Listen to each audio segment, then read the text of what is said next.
शायद ही हरियाणा का ये सबसे महंगा भी हो। हमें तो फिर देखा नहीं आसपास में इतना महंगा पशु बिकता। मेरे घर के ने भी खूब वो किया है कि आप नौकरी करो या सर्विस करो। जो भारत का नंबर 1 बुल है शेरा फौजी और सम्राट फौजी, दोनों बुल मेरे पे ऑलरेडी इधर। आप अच्छी लगन के साथ, मेहनत के साथ अगर काम किया जाए तो ये पशुपालन कोई छोटा मोटा काम नहीं है। तो मैं ये कहता हूँ कोई भी ऐसा मेला नहीं है जिसमें अंगद ने स्थान हासिल नहीं कराया। मेरी हिस्ट्री की बात करें तो मैंने 2015 में मैंने सेना से रिटायरमेंट लिया था। प्रवीण फौजी कहता है मुर्रा बुल दूध देते हैं। पहले इस अंगद की बात बताता हूँ।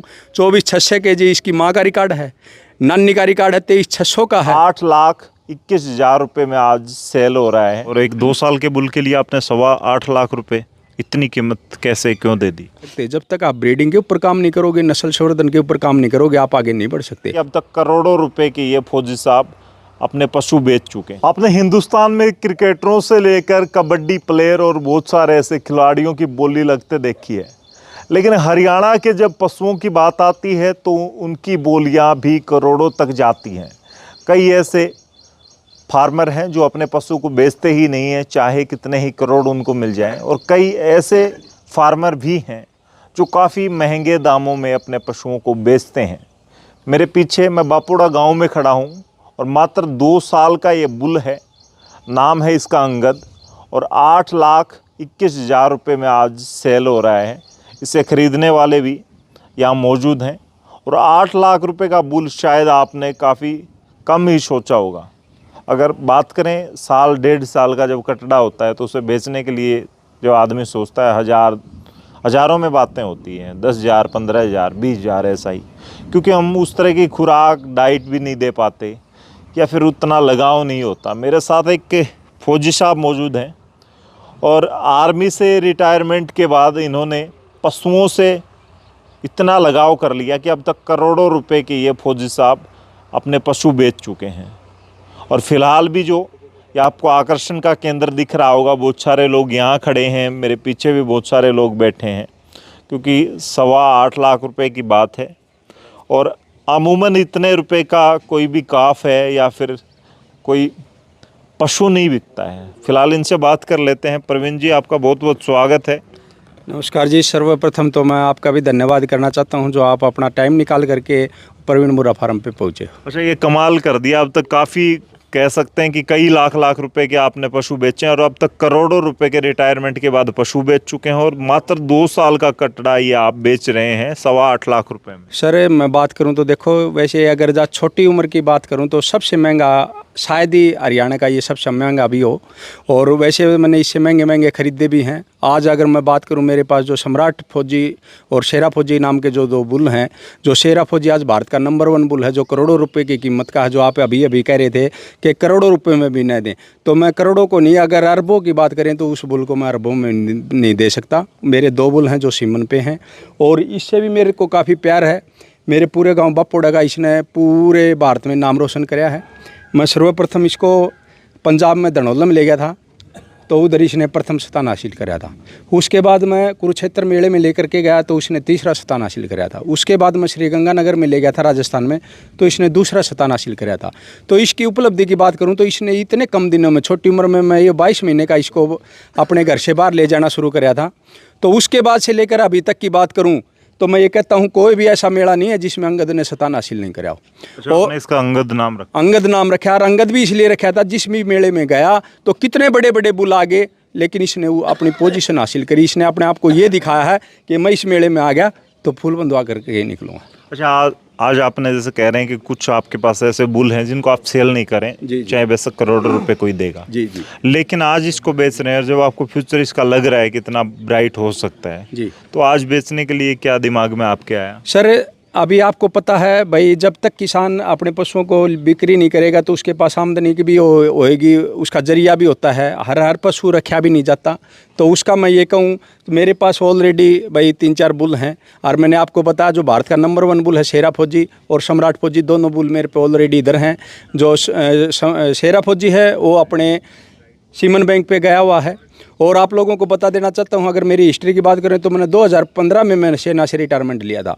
तो मैं ये चाहता था कि मेरे गांव में भाई पशुपालन का काम किया जाए खेती बाड़ी के साथ। उस टाइम की अगर मैं बात करूं तो मेरे गांव में कोई 5-6 हज़ार रुपये का कटड़ा बिकता था। तो उस टाइम पे मैंने अगर पहला कटड़ा लिया था तो 11 महीने का लिया था। तो लोगों को मैं यही सिखाना चाहता था, अगर आप अच्छी लगन के साथ, मेहनत के साथ अगर काम किया जाए तो ये पशुपालन कोई छोटा मोटा काम नहीं है। क्योंकि गांव वाले सिर्फ खेती बाड़ी करते हैं, पशु का दूध पीते हैं, बिक्री कर देते हैं, डेयरी भी करते हैं, तो उनकी ये सोच होती है दूध बिक्री। मैं ये कहता हूँ दूध बिक्री से आप आगे नहीं बढ़ सकते। जब तक आप ब्रीडिंग के ऊपर काम नहीं करोगे, नस्ल संवर्धन के ऊपर काम नहीं करोगे, आप आगे नहीं बढ़ सकते। आपकी आमदनी सरकार दुगनी चुगनी नहीं करेगी, आपने खुद न दुगनी चुगनी करनी पड़ेगी। अच्छी नस्ल के बुल पालने पड़ेंगे। लोग कहते हैं भैंस दूध देती है, लेकिन ये प्रवीण भोजी कहता है मुर्रा बुल दूध देते हैं। क्यों दूध देते हैं? क्योंकि इनके सीमन से ही हम आगे बढ़ सकते हैं। 10 केजी 15 केजी वाली भैंस होती है, उसी को हम 25 केजी की बना सकते हैं, तो इन बुलों से बना सकते हैं। इसलिए मैं किसानों को समझाना चाहता हूँ, अगर आपने 20-25 केजी 30 केजी 35 केजी के ख्वाब लेने हैं तो अच्छे बुल रिकॉर्ड के आपने पालने पड़ेंगे, पीढ़ी दर पीढ़ी का रिकॉर्ड देखना पड़ेगा, जब ही आप 15 केजी वाली भैंसों से 30 केजी तक पहुँच सकते हो। ये आपके कुछ ऐसे सर्टिफिकेट हैं जो आपके अंगद ने जीती हैं? ये अगर मैं बात करूं सर, सर्वप्रथम मैं बताया था आपको, मैं पंजाब में पार्टिसिपेट किया था इसको लेकर के, जब ये 22 महीने का था तो उधर ये प्रथम स्थान हासिल कराया था। तो पंजाब की धरती का मैं प्रणाम करता हूं, क्योंकि पहली बार पूछा और उन्होंने इतना अच्छा मेले का आयोजन करा। और ये आज आप देख पा रहे हो भाई कैमरे के सामने।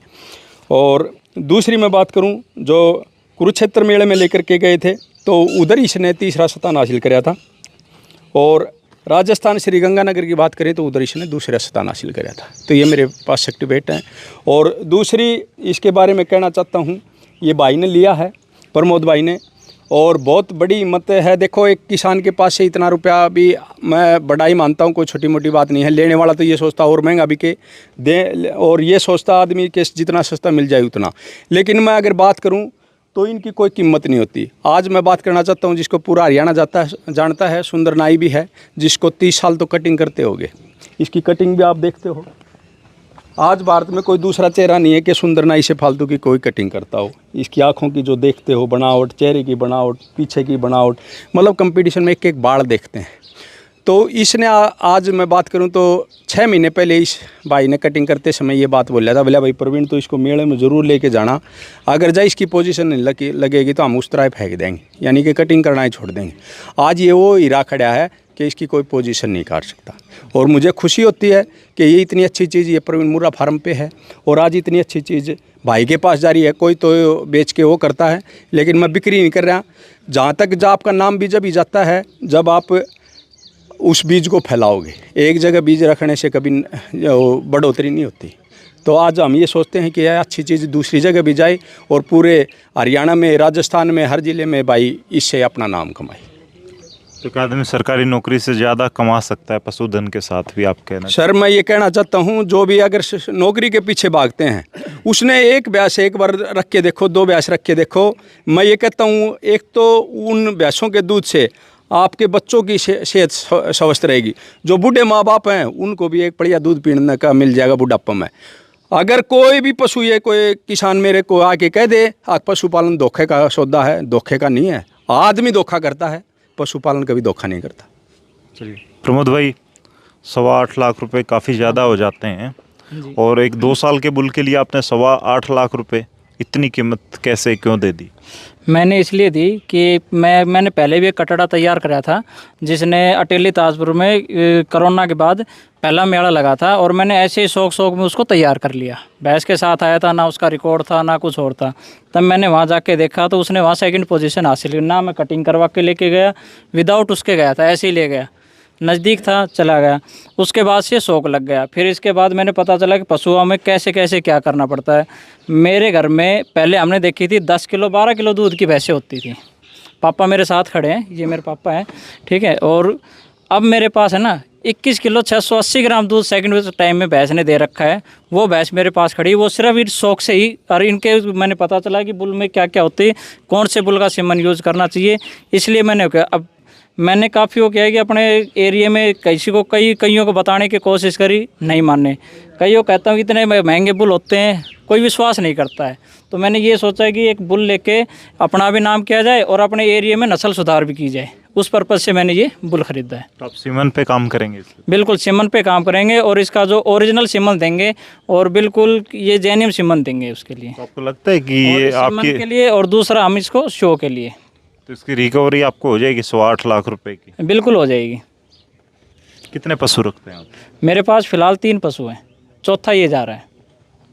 नौकरी ना करके आपने भी फिर पशुपालन में ही अपना future बिल्कुल लगा दिया। बिल्कुल पशुपालन पे ही पूरा ध्यान दे लिया मैंने नौकरी छोड़ के। तो बेटा इतना महंगा ये बुल ले रहा है, क्या कुछ कहोगे? जिद है इसकी या सारा परिवार ही है? साहब मैं तो कुछ ना कोई जो करीम करो तो क्या करना दो, अच्छा, वो आप मेहनत से अपनी मेहनत करोगे अपना कमाओगे। तो ये जो पैसे इतने लगा रहे हैं आप पशुओं से कमा के ही लगा रहे हैं या कुछ पशुओं से भी कमा रखे हैं, कुछ मैंने अपनी नौकरी से भी कमा रखे हैं, उससे मैं अपनी मेहनत से ही जो किया है मेहनत से करके और मेहनत से ही कर ले रहा हूँ इसको। तो नौकरी का पैसा बुल में इन्वेस्ट कर रहे हैं तो आपको लग रहा है कि यहाँ से आपको प्रॉफिट मिलेगा? बिल्कुल इसमें प्रॉफिट ही प्रॉफिट है। बढ़िया विचार इसके। आपने इससे पहले सीखा है कैसे पशुओं को रखा जाता है? सीखा है, कैसे? मैंने बताया, बुल तैयार करा है, फिर मैंने भैंस तैयार करी, 12-13 किलो दूध की भैंसों से मैंने आज 21 किलो 680 ग्राम दूध की भैंस बना के दिखाई है। दूसरा मैं हर मेलों में जाता हूँ, जब भी मेला हरियाणा गवर्नमेंट का मेला तो मैं कभी नहीं छोड़ता, हमेशा जाता हूँ, तो मैंने उस चीज़ के देखा है सब चीज़। अच्छा, आप सब लोग इनके साथ आए हैं? हाँ साथ इनके साथ हम दूर है कि हाँ। अच्छा, तो इतने महंगे महंगे बुल आपके फौजी साहब बेच रहे हैं, पशु बेच रहे हैं, क्या कहोगे? बढ़िया कवाएंगे, बढ़िया चीज रखा इतने है। महंगे सोचा था कि बिकेंगे? ना ना मतलब ये कौन हमारा रूंगा है कौन थी, अच्छा, लेकिन फौजी ने दिखा करके न काम। तो अब तो गांव वाले और ज्यादा कोशिश करने लगे होंगे ऐसे पशुपालन शुरू। हम प्रमोद जी के साथ आए हैं जिन्होंने अभी ये बुल खरीदा है, और प्रमोद जी की ये सोच है कि भाई ये इस तरह की नस्ल सुनते हैं कि भाई वहाँ परवीन फौजी के पास है, उधर उस तरफ जिंदगी की तरफ है, भिवानी में है, तो ये सोचता है कि महेंद्रगढ़ और रेवाड़ी में भी इसी तरह की हम नस्ल तैयार करें और लोगों में ये संदेश जाए कि वो भी इसी तरह से अच्छे पशु तैयार करें और इस माध्यम से धन भी अर्जित करें और पशुओं की भी बढ़ोतरी करें ताकि दूध की कमी भी ना रहे देश में। अच्छा, फिलहाल बापोड़ा में तो खूब चर्चे हैं परवीन फौजी के और इनके पशुओं के। प्रवीण फौजी के भाई बहुत चर्चे हैं क्योंकि मेहनत करा है, बढ़िया पशु लिया है, बढ़िया पशु तैयार कर रहा है। किसानों ने भी मतलब कि जागृत करे पशु आवारा में पशु पालो, मतलब बढ़िया पशु लिया हुआ है, कहने का मतलब ये है बढ़िया तैयार कर रहा है। तो अब लाखों की बिक्री वाले पशु देखने को मिलते हैं यहाँ पे। मेरे गांव में सर प्रवीण के ही मिलते हैं। और लोगों ने भी ऐसी कोशिश की है, हम भी हमें पशुपालन। तो खैर देखा नहीं आसपास में इतना महंगा पशु बिकता, पहली बार देखा है इतना पशु। तो क्या लगता है कि हम खुद पशुपालन करेंगे तो प्योर दूध मिल जाएगा? ये रिटायरमेंट हो गया है ना, जब ये पाले ने जो लोग ये करे थे बौड़ा है ये फौजी इसको ज्ञान नहीं है, और अब सारा काम देखा भाई वास्तव में ये एक नंबर का काम कर दिया इसने। अच्छा, तो फिर अब दूध पीने को मिल जाता है गांव वालों को प्योर? बहुत इसके पास वो दूध रख लेता है ना, वो दूसरे से कभी लेता ही नहीं। अच्छा, तो अब आप तो बुजुर्ग लोग हो मोस्टली, तो सारे तो पशुपालन धीरे धीरे कम होता जा रहा है, क्या कमी लगती है आप लोगों को? भाई प्रवीण ने शुरू करने के बाद में तो हमारा बढ़ावा आया है। गांव में कई आदमियों ने बुल पाले रखे, छोटे छोटे तैयार करने लग रहे हैं। सर्विस प्रवीण की नकल से इसने लोगों को शिक्षित किया है कि बुल पालो, रोजगार बढ़ाओ, बेरोजगार ना रहो, किसी भी रोजगार ले लो, अपना पशुआ से ले लो बोला। अच्छे गौ माता भी बहुत बढ़िया बढ़िया तैयार कर रखी ने, देसी गेहूँ बार बंद रहे हैं आप देखियो। और बुला का तो कहना है क्या है प्रवीण फौजी का। ताऊ जी हैं, ताऊ जी कितनी उम्र हो गई आपकी? मेरी होगी 78 है। अच्छा, एक बात बताओ, आजकल रिश्ता देखने जाते हो? हाँ, कितनी 68 हुई है। तो अभी रिश्ता देखने जाते हो तो सबसे पहले लड़की वालों की डिमांड यही होती है कि हमारी छोरी भैंसों का काम नहीं करेगी। तो ये वजह भी होती है कहीं ना कहीं, पशुपालन बड़ा कमजोर सा लगता है कि अब आने वाली नस्लें जो हैं, नए बच्चे हैं, वो काम ही नहीं करना चाहते भैंसों का, और इतनी महंगी भी बिकती हैं। काम में कौन करना चाहते, गोबर उठाना कौन चाहते, पानी पीना कौन चाहते, अच्छा, सनी गिरना कौन चाहते, दूध चाहिए पीने करता होगा, फिर नकली पीना पड़ता है। नकली पियो, ठेलिया ले और पियो, मैंने फिर हम एक विनोद भाई छोटी हाँ। बात शेयर करना चाहता हूँ। ये भाई खड़े हैं इधर। मैं जब फौज में था तो उससे पहले की बात बताता हूँ, तो घर वालों ने सारे पशु दे दिए थे, एक भैंस लेते थे, नाड़ जाती थी दे देते थे। तो मैं पसंद करी घूमता रहता था, घर वाले बोले भैंस नहीं खरीदनी है। मैंने बोला अगर एक बार भैंस छूट गई ना तो दूध बंद हो जाएगा। तो मैंने एक चलती गाड़ी में एक भैंस ली थी, मगर मेरे पसंद आ गई। मैं कहीं जा रहा था संग की तरफ, किसी ने बताया था, तो वो कहीं व्यापारी थे कहीं के, राजस्थान से भैंस लेकर के आ रहे थे। तो मेरे को न तो दूध निकालना था, आज भी अच्छी तरह दूध नहीं निकालना था, तो मैं इसको लेकर के गया था। ये फर्स्ट टाइमर जोटी थी जो बहुत अच्छी रखते थे, खर की जोटी, शुरू से ही शौक था इन्हें। तो मैंने लमखा भाई लखीरा में एक बार चाल लेना, मैंने एक भैंस देखी चलती और आप दे बोला भाई गाड़ी में तो तरवा, गाड़ी में मैं क्या देखूँगा, माँ गाड़ी में कौन नहीं तारा है। तो ये लिया आए, उसने 18 किलो दूध दिया मेरा। तो इसकी भविष्यवाणी ने बोला यो है ना मेरा बापू थी बोला एक दिन ने बोला यो देखिए व्यापारी बनेगा बोला एक दिन बोला चाल दी गाड़ी में मैच ले ले है। तो कहने का मतलब भाई भगवान ने ऐसा साथ दिया मेरे को, तो इस पशुपालन ने नाम दिया, इज्जत दी। आज शायद भारत का कोई ऐसा कोना हो जो प्रवीण फौजी ने नहीं जानता हो। आज भारत का ऐसा कोई कोना होगा, कोई गाँव ऐसा पशुपालक नहीं होगा जो शेरा फौजी ने नहीं जानता हो। यानी कि पशु से कितने नाम कमाया है, ये लोगों का नाम कमाया है। ये पशुपालन छोटा कैसे समझते हैं। मैं ये कहता रहता हूँ, आपने मैं प्रवीण मुर्रा फार्म चैनल पर वीडियो देखी होंगी कि पशुपालन ऐसा काम है, पशुपालन से आप करोड़पति बन सकते हो, पशुपालन से आप पद्मश्री ले सकते हो और पशुपालन से आप पूरे भारत में नाम कमा सकते हो। और मैं उदाहरण के साथ बताऊँगा, युवराज का मालिक करमवीर करोड़पति भी है और युवराज ने उसका नाम भी कमाया है, करोड़पति हो गया। नरेंद्र सेक्रेटरी पशुपालन से पद्मश्री मिला है। देवेंद्र कोच है जिसका पूरे फौज से आकर के उन्होंने नाम कमाया, अच्छे अच्छे मुर्रा नस्ल के बुल रखे, मेलों में पार्टिसिपेट किया, हर जगह वो लगभग उसने पोजीशन हासिल करी, लोगों को ये दिखाया कि पशुपालन का क्या फायदा है। कपूर की सबसे पहले जो हरियाणा का नाम रोशन करने वाली भैंस है 25 लाख की जो बिकी, उससे आप देखा होगा सभी लोगों के जो ध्यान खींचा और लोगों ने भी भैंस पालना शुरू किया। आज सिंगवा मुर्रा की राजधानी जो कहलाता है वो एक भैंस ने कहलाया। एक जोटा हीरे थे 1 करोड़ रुपये कोठी का जोटा ही कमाई लाग रही है। और आप एक थोड़ी देर पहले ये कह रहे थे इतने क्या इसको रिकवरी करोगे, ये मीडिया में बताने की बात नहीं है। एक बुल एक साल में 90-95 लाख रुपए के सीमन बिक्री करता है, अगर अच्छा हो तो। अच्छा हो तो। जैसे शेरा फौजी है, शेरा फौजी का आप बार बार मैं जिक्र इसलिए करता हूँ कि दुनिया को भी चस्का लगे और ऐसे मुर्रा नस्ल के कटड़े पैदा करें। क्योंकि जो शेरा फौजी का रिकॉर्ड की बात कर रहा हूँ, पहले इस संगत की बात बताता हूँ। 24,600 kg इसकी माँ का रिकॉर्ड है, नानी का रिकॉर्ड है 23,600 का है, और जो है हाँ 23,800 का, और इसकी माँ का है 24,600 का। और क्योंकि 4 बुल हो गए, और आपको अभी शेरा फौजी की बात बताऊँ तो शेरा फौजी का रिकॉर्ड है 35 सालों का रिकॉर्ड है, एक जमींदार ने तैयार कराया। प्रवीण फौजी का यही खास बात है, जिससे एक कटड़ी भी खरीदी तो ये बताया कहाँ से लिया। तो जो 35 सालों का रिकॉर्ड दोहराता हूँ आपको, उसकी जो फर्स्ट का जो उसकी नानी का रिकॉर्ड था 18 kg 400 ग्राम फर्स्ट ब्यात का, फिर उसकी माँ का 18 kg 600 ग्राम, फिर उसकी नानी का रिकॉर्ड, और फिर उसकी माँ का रिकॉर्ड शेरा फौजी 26 kg 466 ग्राम। अच्छा, इतनी कमाई कर ली, इतनी नॉलेज होगी, अब तो बच्चे भी नौकरी में भेजोगे या बच्चों को भी इसी फील्ड में मैं तो ये कहता हूँ कि तुम है ना इस पशुपालन का काम करो, इसको सीखो, ताकि जमींदार आदमी जिस दिन सियाना हो गया, जमींदार आदमी ने ये पता चल गया कि पशुपालन सब कुछ है, तो उस टाइम पे कोई जरूरत ही नहीं। मन ने मेरे घर के ने भी खूब वो किया है कि आप नौकरी करो या सर्विस करो। लेकिन मैं जो मेरे गाँव को चाहता था ना, अभी जो खेती बाड़ी के साथ पशुपालन करें, अभी भी खेती बाड़ी का जो मेरा सपना था वही पूरा नहीं हुआ है। मेरा जिस सपना पूरा होगा, मेरा हर बापुड़ा गाँव में अच्छी अच्छी मुर्रा नस्ल की जोटी रखेंगे जैसे सिंगवा में रखें। लेकिन अभी तक थोड़ा थोड़ा चस्का हो रहा है, 2, 4, 5, 10 ऐसे धीरे धीरे जवान बढ़ते जा रहे हैं, हर नस्ल पालते जा रहे हैं। तो यही मेरा सपना है। तो मेरे नज़दीक के पूरा हरियाणा नहीं पूरा भारत में एक अच्छा मुर्रा का पशुधन जरूर रखें। तो ये तो एक बुल बिक गया, और ऐसे बहुत सारे बुल तैयार करेंगे आने वाले वक्त में। और बहुत सारे किसानों को क्या कहना चाहेंगे जो शुरुआत करना चाहते हैं, वो आपसे सीख सकते हैं आपके यूट्यूब चैनल पे जाके, जिस पे अभी लाखों 10 लाख प्लस। देखो सर, मेरे को याद है हमने लाख का जो सेलिब्रेशन किया था, आप उस पर पहुँचे थे, और आज मेरे 13,10,000 फॉलोअर हैं। तो ये मैं बुज़ुर्गों का आशीर्वाद मानता हूँ, क्योंकि मैंने जो पंचायतों को 12 जोटे पंचायतों को दिए, किसी का मोल भाव नहीं करा। ये मैं उपलब्धि मानता हूँ। बड़े बड़े ब्रीडर बन रहे होंगे, बड़े बड़े पशुपालक बन रहे होंगे, किसी ने ऐसा जोटा लाल फूल बंधवा के फर्स्ट करवा के कोई पंचायत को दिया हो और ये बताया हो कि पंचायत कीमत तय करेगी, तो मैंने एक आदमी बता दो। हमने 12 जोटे पंचायतों को दिए, भाई मोल भी पंचायतें बताओगी, हमने कभी मोल भाव नहीं करा। तो ये अपनी उपलब्धि है।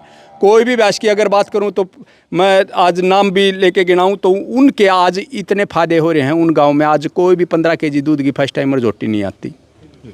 तो ये मैं चाहता हूं किसानों को, और सीखने की तो बात ये है, भगवान जब साथ देता है ना, तो आप मेहनत करोगे, आप करते रहो, नीचे वाले कुछ बोलते रहो, चलते रहो, आप मेहनत करोगे। जब भगवान ने आपका साथ दे दिया ना, तो उसके बाद आपको रुकने की ज़रूरत नहीं है, लोग बोलते रहो। एक बार कोई भी आप काम शुरू करोगे, भगवान बिल्कुल रगड़ के देखेगा, कैच काट के देखेगा। आप उससे पीछे हट गए तो हट गए, और उस लाइन में आगे बढ़ते रहे तो इतने ऊपर तक जाओगे कि दूसरा उसका मुकाबला नहीं। कोई भी बिजनेस लगा लो, कोई भी साइड बिजनेस लगा लो, बिजनेस भी शुरू करोगे ना, एक बार आपको पीछे धकेल लगा, पीछे झटका दे दिया, वो डरता भाग गया तो भाग गया। वो भगवान भी परीक्षा लेता है, लेकिन उस परीक्षा में आप ठहर गए, रुके रह गए, चाहे वह खेती बाड़ी हुई, आप खेती भी करने जाओगे ना तो भी झटके लगेंगे। लेकिन अगर आप खेती करते रहे तो एक दिन वो टेम आओगा, आप खेती से सीखोगे और खेती में आपका नाम होगा। हर आदमी को मैं ये कहता हूँ कि झटकों से मत डरो। आप जो भी पशुपालन का काम करो, चाहे व्यापार का काम करो, चाहे दूध बिक्री का करो, चाहे भाई ढोलिये का काम करो, चाहे खेती बाड़ी का काम करो, मेहनत और लगन के साथ करो। जिस दिन ऊपर वाले ने आपको आपकी तरफ देख लिया, झुक लिया, तो उस टाइम आपकी ये समझो पता नहीं कहाँ बिठा दे। चलिए, फिलहाल आपने देखा जिस तरीके से यहाँ पे 8.25 लाख रुपए का ये बुल जो है ये बिका है, और मात्र 2 साल की इसकी उम्र है, और बहुत सारे लोगों के लिए आकर्षण का केंद्र है। फिलहाल भीड़ यहाँ पर जिसको भी पता चल रही है वो जुटती जा रही है लगातार। आप इस वीडियो को शेयर करें, अगर किसान परिवारों से जुड़े हैं, ऐसे ही आपने चर्चा सुनी है तो वो फिलहाल आप लिख सकते हैं कमेंट के माध्यम से। इस वीडियो को शेयर करते हो, तब तक के लिए धन्यवाद। राम राम, जय हिंद।